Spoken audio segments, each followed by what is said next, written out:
Hello viewers, welcome to Sonia's doll world. ಎಲ್ಲ ಹೇಗಿದ್ದೀರಾ? ಎಲ್ಲ ಚೆನ್ನಾಗಿದ್ದೀರಾ ಅಂತ ಅಂದ್ಕೊಳ್ತೀನಿ. ಇದು ಬಂದುಬಿಟ್ಟು ಮಂಡೇ ವ್ಲಾಗು. ಸ್ವಲ್ಪ ತಡವಾಗಿ ನಾನು ಅಪ್ಲೋಡ್ ಮಾಡ್ತಾ ಇದ್ದೀನಿ. ಸ್ವಲ್ಪ ಬ್ಯುಸಿ ಶೆಡ್ಯೂಲ್ ಇರೋದ್ರಿಂದ ಎಡಿಟ್ ಮಾಡೋಕ್ಕೆ ಸ್ವಲ್ಪ ಕಷ್ಟ ಆಗ್ತಾಯಿದೆ. ಸೊ ಇದು ಮಂಡೇ ನಮ್ಮಮ್ಮ ಇಮಿಡಿಯೇಟಾಗಿ ಊರಿಗೆ ಹೊರಟರು ಈವ್ನಿಂಗ್. ಸೊ ಅಲ್ಲಿ ನಾವೇನು ಮಾಡಿದ್ವಿ, ಅವ್ರಿಗೆ ಡ್ರಾಪ್ ಮಾಡೋಣ ಅಂತ ಹೊರಟ್ವಿ. ಹಾಗೆ ಹೋಗ್ತಾ ಬಯಲಾಂಜನೇಯ ಟೆಂಪಲ್ ಅಂತ ಇದೆ, ಇಲ್ಲಿ ತುಮಕೂರು ಹನುಮಂತಪುರದಲ್ಲಿ ಬಯಲಾಂಜನೇಯ ಟೆಂಪಲ್ ಅಂತ ಇದೆ. ಅಲ್ಲಿ ಗಣಪತಿ ಕೂರಿಸಿದ್ರು. ಸೊ ಅಲ್ಲಿ ಊಟ ಎಲ್ಲ ಅರೇಂಜ್ಮೆಂಟ್ಸ್ ಇತ್ತು. ಹೇಗಿರೋ ಹೊರಟಿದ್ರಲ್ಲ, ಊಟ ಮಾಡ್ಕೊಂಡು ಕಳಿಸ್ಕೊಡೋಣ ಅಂತ ಅಲ್ಲಿಗೆ ಹೋದ್ವಿ. ಸೊ ಅರೇಂಜ್ಮೆಂಟ್ಸ್ ಅಂತೂ ತುಂಬ ಚೆನ್ನಾಗಿತ್ತು, ಲೈಟಿಂಗ್ಸ್ ಎಲ್ಲ ತುಂಬ ಚೆನ್ನಾಗಿತ್ತು. ಹೋದ್ವಿ, ಗಣಪತಿ ದರ್ಶನ ಕೂಡ ಮಾಡಿದ್ವಿ.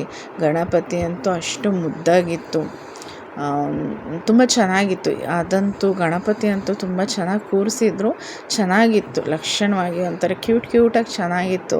ಡೆಕೋರೇಷನ್ ಕೂಡ ಅಷ್ಟೇ, ತುಂಬ ಅಂದರೆ ತುಂಬ ಚೆನ್ನಾಗಿತ್ತು. ಡೆಕೋರೇಷನ್ ಯಾರು ಮಾಡಿದ್ದು ಅಂತ ಗೊತ್ತಾಗಲಿಲ್ಲ, ಬಟ್ ಡೆಕೋರೇಷನ್ ಮಾತ್ರ ಸೂಪರ್ಬಾಗಿ ಮಾಡಿದ್ದಾರೆ. ಈ ಡೆಕೋರೇಷನ್ ಯಾರು ಮಾಡಿದಾರೋ ಅವರು ನನ್ನ ವಿಡಿಯೋಗೆ ಕಮೆಂಟ್ ಮಾಡಿ, ಓಕೆನಾ?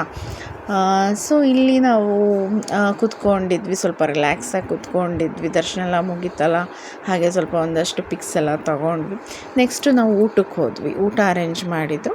ಸೊ ಹಾಗಾಗಿ ಊಟಕ್ಕೆ ಕೂತ್ಕೊಂಡ್ವಿ ಎಲ್ಲರೂ. ಬಾಳೆ ಎಲೆ ಊಟ, ಪಲಾವು, ಕಡಲೆಕಾಳು ಗೊಜ್ಜು, ಹಾಗೆ ಪಾಯಸ, ಸ್ವೀಟು ಎಲ್ಲ ಕೊಟ್ಟಿದ್ದರು.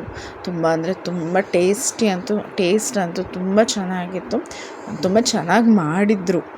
ನನಗಂತೂ ಊಟ ಲಿಟ್ರಲಿ ತುಂಬ ಇಷ್ಟ ಆಯಿತು. ಇದು ನನ್ನ ಮಗಳು ಮೊಬೈಲ್ ಇಟ್ಕೊಂಡ್ರೆ ಸಾಕು, ಅವಳು ಏನಾದ್ರು ವೀಡಿಯೋಸ್ ಕ್ಯಾಪ್ಚರ್ ಮಾಡ್ಕೊಳ್ಳೋದು, ಫೋಟೋಸ್ ತೆಕ್ಕೊಳ್ಳೋದು ಅವೆಲ್ಲ ಮಾಡ್ತಾಯಿರ್ತಾಳೆ. ಸೊ ಊಟ ಮುಗೀತಲ್ಲ, ಹೆಂಗಿದ್ರು ಒಂದು ಸ್ವಲ್ಪ ಹೊತ್ತು ಕೂತ್ಕೊಳ್ಳೋಣ ಅಂಥೇಳಿ ಅಲ್ಲೇ ಒಂದು 10 ನಿಮಿಷ ರಿಲ್ಯಾಕ್ಸ್ ಮಾಡಿದ್ವಿ ಕೂತ್ಕೊಂಡು. ಸೊ ಅಷ್ಟೊತ್ತಿಗೆ ಆ ಕಡೆ ಇನ್ನೊಂದು ಗಣಪತಿ ಬರ್ತಾಯಿತ್ತು. ಅವ್ರ ಪಾಪ ವಿಸರ್ಜನೆಗೆ ತಗೊಂಡು ಹೋಗ್ತಾಯಿದ್ರು. ಸೊ ಹಂಗಾಗಿ ಅಲ್ಲಿ ಗಣಪತಿ ಬರ್ತಾಯಿತ್ತು. ತುಂಬ ಚೆನ್ನಾಗಿತ್ತು ಗಣಪತಿ, ಬಟ್ ಬ್ಯಾಕ್ಗ್ರೌಂಡ್ ಲೈಟಿಂಗ್ ಇದ್ದಿದ್ದರಿಂದ ಸರಿಯಾಗಿ ಅದು ಕ್ಲಿಯರಾಗಿ ಕಾಣಿಸಿಲ್ಲ ಗಣಪತಿ. ಬ್ಯಾಕ್ಗ್ರೌಂಡ್ ಎಲ್ಲ ಫುಲ್ಲು ಕಲರ್ಫುಲ್ಲಾಗಿ ಮಾಡಿದ್ರಲ್ಲ ಲೈಟಿಂಗಿಂದ, ಸೊ ಮುಂದಗಡೆ ಗಣಪತಿ ಅಷ್ಟು ಕ್ಲಿಯರಾಗಿ ಕಾಣಿಸ್ಲಿಲ್ಲ. ಸೊ ಅಲ್ಲಿ ನೋಡ್ಕೊಂಡ್ವಿ. ಅಷ್ಟೊತ್ತಿಗೆ ನಮ್ಮಮ್ಮ ಟೈಮ್ ಆಯಿತು, ಹೊರಡ್ತೀವಿ ಅಂದರು. ಲಿಟ್ರಲಿ ನನ್ನ ತಮ್ಮಗಂತೂ ನನ್ನ ಮಗಳನ್ನ ಬಿಟ್ಕೊಡೋಕ್ಕೆ ಅವನಿಗೆ ಮನಸ್ಸಿಗೆ ಭಾರ ಅನ್ನಿಸ್ಬಿಡ್ತು, ಅವನಿಗೆ ಬಿಟ್ಟು ಹೋಗೋಕ್ಕೆ. ಸೊ ಒಂದಷ್ಟು ಹೊತ್ತು ಮುಟ್ಟಾಡ್ದ. ನೆಕ್ಸ್ಟ್ ಇವಾಗೆಲ್ಲ ಕಾರ್ ಹತ್ತುತ್ತಾ ಇದ್ದಾರೆ ನಮ್ಮಮ್ಮ ಅಪ್ಪ ಎಲ್ಲರೂ. ಸೊ ನನಗೂ ಸ್ವಲ್ಪ ಬೇಜಾರಾಯಿತು. ಏನು ಮಾಡೋಣ, ಅಮ್ಮ ಅಲ್ಲ, ಅವ್ರ ಮನೆಗೆ ಹೋಗಬೇಕು, ಅವ್ರದ್ದು ಇರುತ್ತಲ್ವ ದಿನನಿತ್ಯದ. ಮಗಳ ಮನೇಲಿ ಎಷ್ಟು ದಿವಸ ಅಂತ ಇರ್ತಾರೆ.